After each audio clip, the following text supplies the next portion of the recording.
This is my bike. It's a GT Saddleback. It is an older, heavy bike. It still has the original tires, and I'm out here in California, so I replaced the tubes with thorn-resistant tubes. Those are still original. So yeah, probably 20-year-old tubes and tires, still working. I ride every day, but really less than 10 miles, I'm thinking, so I'm never too far from home. Not afraid when the treads on the tires start really getting thin that I'll replace them, simply because I know that the thorns from the tumbleweeds will go into and through those tubes eventually, so I'll be replacing those. I'm sure I've replaced some brake pads too at some point.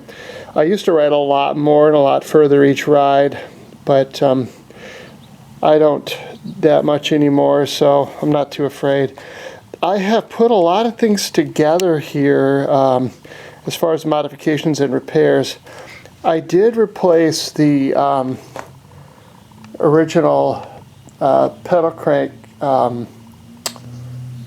bearings, and I can't remember why they wore out or whatever, but I did replace those, and there was something there that it held that washer on, and I have put a zip tie in place of that, and that's holding that together. That's been there for a long time.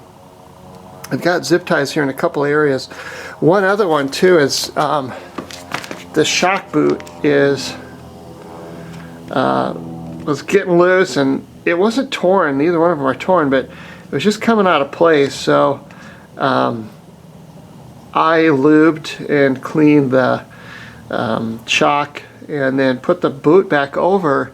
And surprisingly enough, this zip tie is absolutely holding that boot in place and hasn't moved at all. So I was kind of thinking that, you know, with the movement of the shock, and probably about a third of where I ride is off-road, so it gets a lot of bumping around, and it just hasn't moved. It's really been kind of delightful. One other thing that I just kind of did was I was kind of tired of the dirt getting into this front derailleur in the sand, so I made this kind of boot or shield or whatever, and this material here is just some scrap piece of like flexible, it's kind of like a real dense foam, and there's a backing on it, and you would think by looking at the backing that it would be like a sticker or whatever. I can't remember what this thing is actually from, but it's a flexible sort of, like I said, it's almost like a foamy plastic. It's not really thick. And so what I did with this, and this works, by the way, I'm here to tell you, the dirt from this back tire was just packing sandy grime into this whole assembly here. And I don't like that. I mean, I keep everything lubed and clean and stuff, and so I was thinking, man, I mean, what can I do to avoid that? So I took this thing, I didn't even cut it, it was just this way and this length, and I put 2 zip ties on it, left it kind of loose, and what I did was I set it up so that, sorry about that folks, I set it up so that the front part, see if I can get a good shot in here, of the outside part of that derailleur could move freely. So this part here is moving back and forth when you're going between the 3 sprockets there. And then, so what I did is I left it kind of a little bit loose and let the derailleur find its own free travel. And so now when it moves into the first set of 7 gears, it kind of just tucks in behind this right here very naturally, and it worked really great all by itself. So when it found its own space there, what I did is I added another zip tie and I cinched it down so it's not moving. And the cool part of it is, I know this is the dumbest of all of the videos I've made probably, but and it gets dumber. But this material, you know, the sand and the mud and all that stuff, it hits this because it's flexible. It just seems to kind of just come off on its own. I don't think I've ever cleaned it. And the dirt and the sand and all that other stuff is just not hitting this derailleur and packing up anymore. Now you would think that's the dirt and grime from the front tire would come back and hit this a little bit, but there's a shield here and it doesn't have a lot of room, and it just hasn't been the case that the front tire is contributing a lot. And you can see here, I mean, I've taken actually 2 rides this morning at different times. As one of them I wanted to go with my wife, so I took them by myself and then came back and rode with her. But that's the amount of dirt and stuff, and I went through mud and all kinds of stuff, and just working. So it's cool. I don't know, call it. You can make one yourself. If anybody wants to contact me for rights to this invention, that'd be great. But anyway, that's that. Really another super funky modification is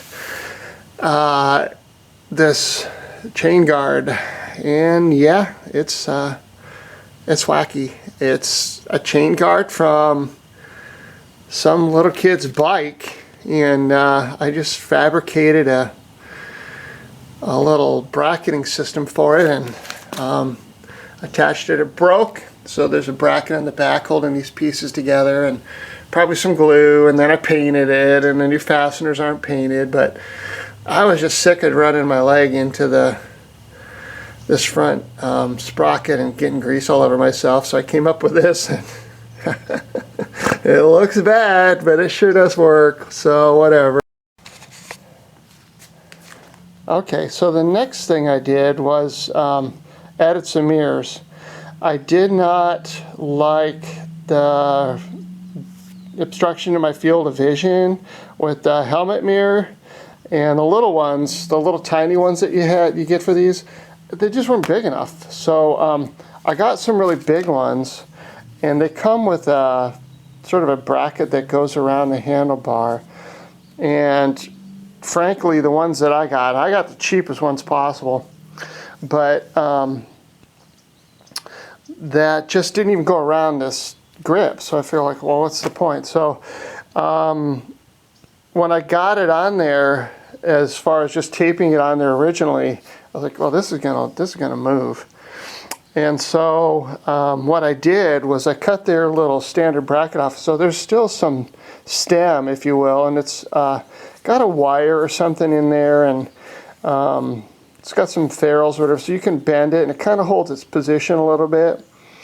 But what I did was, you can see more zip ties. This bike is held together with zip ties, and it's just working. But again, just loosely kind of got a position for them.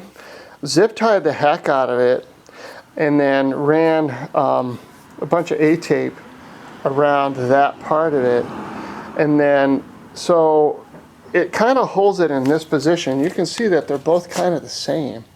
So what I did was, I was riding and I wanted to adjust them. So what I do, look, I wear leather gloves, so this is really uncomfortable. If you're barehanded, probably wouldn't feel all that good. I mean, it's bearable, but anyway, the point is, like, when I'm riding and I want the mirror to go down, I just twist the grip and the mirror goes with it. So I can adjust the mirror up and down this way.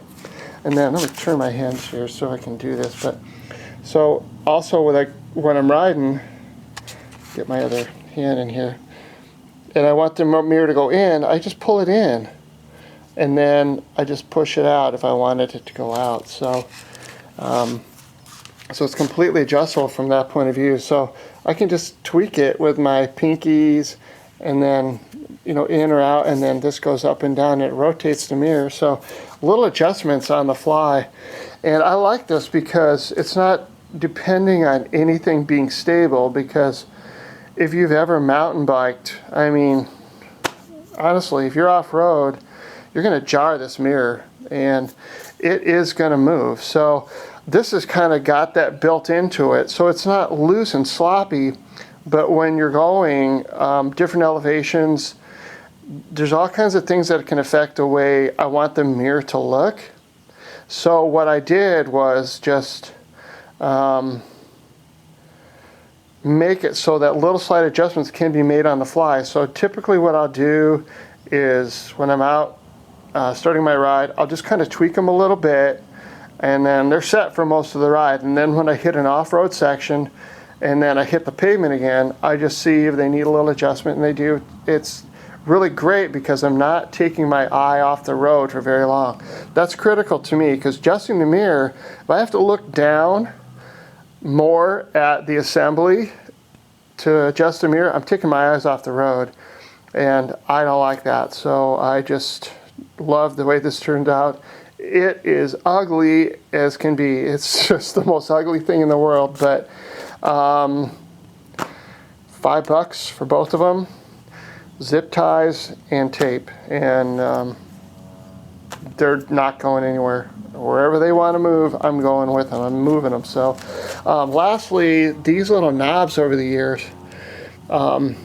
these were getting cracked, and I just kind of noticed this too, where they were splitting because the metal thing that goes into this plastic. I mean, this is old stuff, man. So you know, it's just cracked and old. And so what I did was I made up some JB Weld plastic bonder, and then had some gloves on and just smushed, you know, the adhesive into the cracked areas. Just really just like smushed it in there.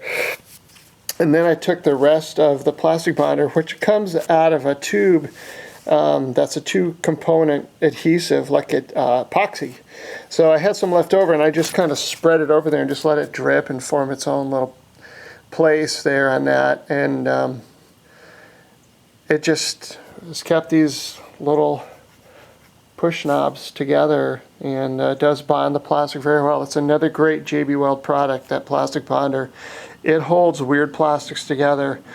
I did try to fix a Frisbee with it, and that did not work. So JB Weld folks, I'm not saying I need to fix a Frisbee every day, but that's just one kind of plastic that it doesn't work on. I think that's just about it, but there's my old heavy mountain bike. Got it from, I think, Acme Bicycle here in town, and it's just been really, really fantastic bike. I do keep the chain lubed and all this stuff, and I gotta say also that front derailleur, and I'm thinking about it, that I did go out one time and somehow smash that front derailleur out, so that is not original. But I made it home, and I went to the bike shop, and they got me a new one. So that one is not original, but it's still old. I just keep everything adjusted and clean. It's still working. I'm not going to win any races, and that's because I'm not entering any, and there probably aren't any in my age bracket anyway. But anyway, hope you get some benefit from some of this stuff. I guess the main thing is that, you know, if you're not into buying a new bike, or you just want to fix one and give it to somebody, there's things that you can do. These are little modifications that you can do to your own bike for very, very, very little cost. And they do work. Everything here works really great. Obviously, I've replaced the seat too. You can tell that. That actually just started coming apart. I mean, literally the vinyl was disintegrating. That's it.